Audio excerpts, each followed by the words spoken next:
শিমুলপুর গ্রামের এক নির্জন কোনো একটি ছোট্ট কুঁড়ে ঘরে থাকতো দুই ভাই, অমল আর কমল। চারদিকে দারিদ্র্য অভাব, তবুও তাদের চোখে ছিল স্বপ্নের আলো।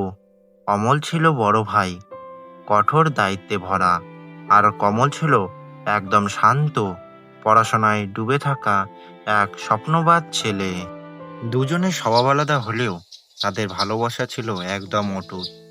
প্রতিদিনের মতো ভোরে সূর্যের আলো ফোটার আগেই তারা চলে যেত পাশের কালী মন্দিরে।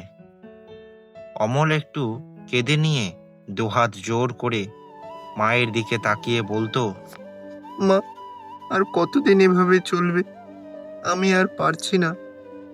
আমরা কবে এই কষ্ট থেকে মুক্তি পাবো মা? আমি আর ভাইয়ের পড়াশোনার খরচা, আমাদের খাওয়ারের খরচা আমি আর চালাতে পারছি না মা। আমাদের কি কোনোদিনও কষ্ট ফিরবে না? পাশেই দাঁড়িয়েছিল কমল, তার চোখও টপ টপ করছে।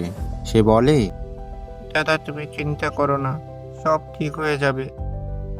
চিন্তা করো না, আমি তো আছি। তারপর তারা মন্দির থেকে দুজনে বেরিয়ে ধীরে ধীরে বাড়ির দিকে রওনা হয়।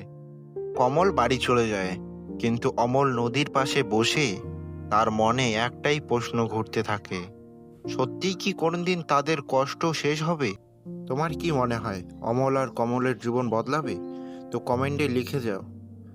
আর এরকম গল্প দেখতে হলে চ্যানেলটিকে সাবস্ক্রাইব করে রাখো। দেখা হচ্ছে পরের ভিডিওতে।